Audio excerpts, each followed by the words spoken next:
Hola, ¿qué tal? Sean bienvenidos a una nueva cápsula de su canal USED y reciban un cordial saludo de su servidor y amigo, el maestro en Derecho Jorge Sandoval Romero, y agradecido siempre por el apoyo que le dan a este canal y a su servidor, escuchando estas reflexiones que se hacen de las diversas figuras jurídicas que integran este maravilloso mundo del derecho. Y invitándolos para que se suscriban y compartan estos videos si son de su agrado, y recordándoles siempre que su servidor no tiene la verdad absoluta, sino ustedes tienen la última palabra. Podrán estar o no de acuerdo con su servidor, pero al final del día ustedes tienen la última palabra. Bien, en esta ocasión me gustaría hablar con ustedes o compartir con ustedes de dos figuras contempladas en el rubro de extinción de obligaciones. ¿Y cuáles son estas? Bueno, pues hablaremos de la novación y de la prescripción extintiva o negativa. Pues la novación precisamente es la extinción de obligaciones de manera sustancial para dar pauta a otra nueva o muy diferente a la primeramente pactada. En este caso particular, la novación debe hacerse por escrito y considero que necesariamente debe constar por escrito y no niego la posibilidad de que se pueda dar de forma verbal. Sin embargo, creo que lo más conveniente es que si se va a extinguir una obligación, conste por escrito para que no haya problemas o confusiones futuras si existe una problemática jurídica. Doctrinariamente se conocen dos tipos de novación, como son la novación perfecta y la novación imperfecta. La novación perfecta es precisamente la extinción de una obligación por una nueva, y la novación imperfecta se dice que es la modificación de la obligación conservando el grueso de la principal y cambiando tan solo algunas de las obligaciones pactadas. O sea, simplemente es una modificación del cumplimiento, pero manteniendo el grueso de las obligaciones originarias. Con esta última parte, su servidor no está muy de acuerdo y ahorita podría explicar por qué no estoy de acuerdo. Bueno, la novación perfecta, pues estamos en presencia de que se va a extinguir una obligación que inicialmente se había pactado y que se va a alterar sustancialmente. Por ejemplo, desde mi perspectiva, un ejemplo de ello sería que si yo celebro un contrato de arrendamiento de un bien inmueble y posteriormente, dentro de la vigencia de ese contrato, se da la posibilidad de que yo pueda adquirir el mismo y obviamente está el consentimiento de mi arrendador, que es el dueño, por un contrato de compra-venta, pues estamos alterando la obligación principal, que era arrendamiento y que obviamente se va a convertir en compra-venta, en donde necesariamente en el contrato de compra-venta se va a tener que establecer que se está extinguiendo el vínculo jurídico de arrendamiento para dar pauta al contrato de compra-venta. Ahora bien, en este caso específico, yo creo y considero que la novación imperfecta no es tal como, no puede actualizarse como tal, es decir, para mí no puede haber una novación en relación a la modificación del cumplimiento de ciertas obligaciones. Es decir, el mismo contrato de arrendamiento, modificamos quizás el lugar de pago o quizás modificamos el monto de la renta. Desde mi perspectiva no es una innovación, sino, como su nombre lo dice, es una modificación, pero únicamente en el cumplimiento de la obligación o la forma de cumplir la obligación. Para mí la innovación es de verdad extinguir todo, definitivo. Por ejemplo, vamos a suponer que el mismo contrato de arrendamiento que celebré por la casa 1, ya no me gusta la casa 1, le digo al réntame mejor la casa 2. Entonces creo yo que ahí sí se están dando las condiciones de un contrato nuevo de arrendamiento sobre un objeto diferente. Y yo creo que no puede darse una modificación porque la modificación es únicamente respecto a las obligaciones originarias. Quizás puede ser el lugar de pago, quizás puede ser el monto, quizás puede ser el plazo. Pero en este caso particular, la innovación perfecta, necesariamente tiene que acabar con la primera obligación. Tiene que ser una diversa, una distinta. Me pueden decir ustedes, oye, puede darse el caso que, por ejemplo, si celebramos inicialmente un contrato de arrendamiento por 6 meses y a lo mejor al tercer mes decimos, no, ¿sabes qué? Mejor que sea por 2 años. ¿Sería una innovación? Puede darse el caso que sí, porque quizás en este caso particular, ¿sí? Aun cuando es el mismo objeto, son las mismas personas, y quizás es la misma finalidad, que es el uso y disfrute del bien a cambio de un precio, ¿sí? También lo es que ya no es por la temporalidad que se está dando. ¿Me explico? Porque quizás la renta puede cambiar sustancialmente. A lo mejor era un precio original y porque como va a ser con una temporalidad mayor, se cambia el precio. ¿Me explico? Aquí sí yo considero que sí puede haber una innovación perfecta. Sería imperfecta si, por ejemplo, seguimos subsistiendo el contrato y obviamente decimos que lo modificamos. Esta modificación ustedes lo pueden ver en la praxis, por ejemplo, con los famosos addendums, cuando se hace un anexo a la obligación en donde decimos que quizás se cambie el plazo, se modifica el plazo, se modifica el monto de la obligación o se modifica el lugar de pago.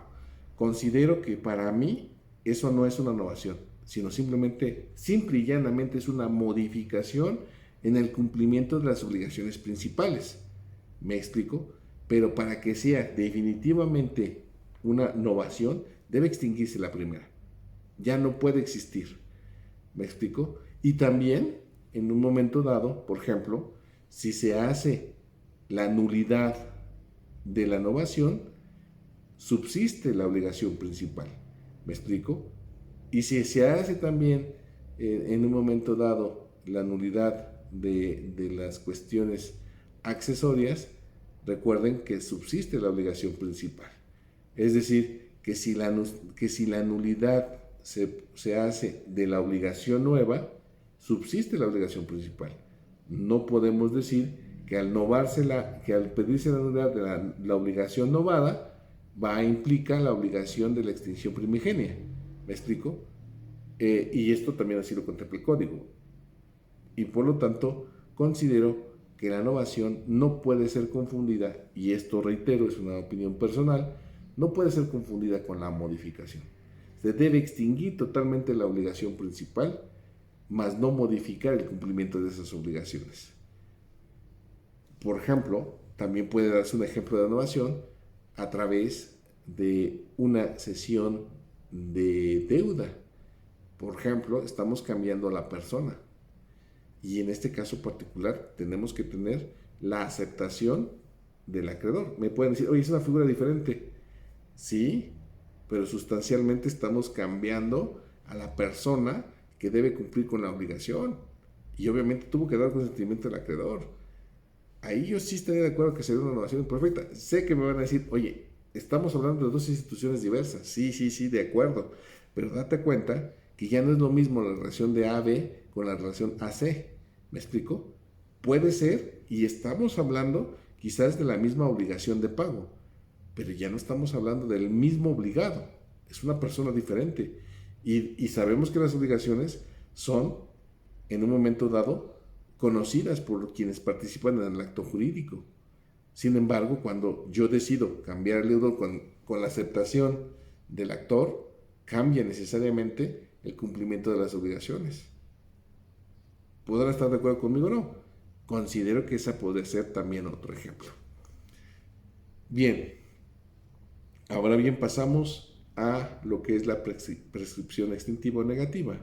Sabemos perfectamente que la prescripción es una figura que se sujeta a la temporalidad del cumplimiento de la obligación, pero aquí, en este caso particular, la prescripción negativa se va a referir a la temporalidad, sí, pero para liberarme del cumplimiento de obligaciones.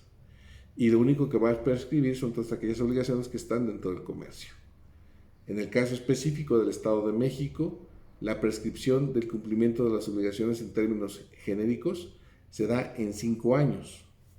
En otros códigos, en el Código de Comercio, en el Código Civil de la Ciudad de México quizás, son 10 años, pero aquí en el Estado de México son 5 años para que se actualice la prescripción liberatoria, es decir, yo me libero del cumplimiento de las obligaciones si no se me exige desde el momento del vencimiento de esta, es decir, desde el momento del incumplimiento empieza a computarse el plazo para que pueda darse la prescripción negativa o liberatoria. Un ejemplo práctico, muchas de las veces tenemos un contrato de apertura de crédito con garantía hipotecaria, y obviamente dejamos de pagar ciertas mensualidades. Y en este caso particular, ¿cuándo se empieza a computar la prescripción negativa? ¿Desde el momento del incumplimiento de pago de la obligación o desde el momento de la celebración de la obligación? No. Bueno, en este caso específico del contrato de apertura de crédito, vamos a suponer que la obligación es a 20 años, pero en el año 10 yo dejo de pagar. ¿Cuándo empieza a computarse la prescripción? ¿Debemos esperarnos a que cumplan los 20 años o desde el momento del incumplimiento? Efectivamente, es desde el momento del incumplimiento para que pueda computarse la prescripción negativa. Luego entonces, cuando se hace exigible la obligación y no se cumple con estos, bueno, no se hace exigible la misma, si transcurren 5 años, puede operar la prescripción. Pero en este caso particular también debemos establecer que la prescripción es una defensa que debe ser opuesta para el caso de exigirse el cumplimiento vía judicial.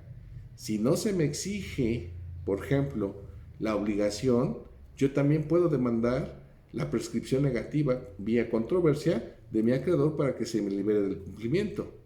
Pero aquí, importante puede decirse que si, por ejemplo, me demandan a mí el cumplimiento de la obligación que ya está prescrita y no puse la defensa de prescripción, este cumplimiento que yo debo de dar de esta que jurídicamente está prescrita y que no puede ser invocada de oficio por el juez, porque no puede ser en un momento dado sustituida esta circunstancia por el juez al momento de dictar sentencia, se convierte en una obligación natural. La obligación natural es aquella que se cumple cuando la obligación jurídicamente está prescrita. Ya está prescrita, pero yo no pude o no supe hacer valer esa liberación de la obligación. Y por lo tanto también debemos saber que existen plazos menores para prescribir. Por ejemplo, hay casos en que se prescriben en 3 años y otros en 2 años. Esto no quiero ser, son casos específicos que maneja la propia legislación y que obviamente esta es la antítesis de la prescripción positiva. ¿Por qué? Porque en la prescripción positiva adquieres un derecho y en la prescripción negativa te liberas de un derecho, de una obligación, perdón. Y por lo tanto, en este caso particular, estas son formas de extinguir las obligaciones explicadas brevemente. Quedo a su disposición en el capítulo correspondiente de preguntas y reiterándoles nuevamente mi agradecimiento por la atención que brindan a estos videos. Muchas gracias.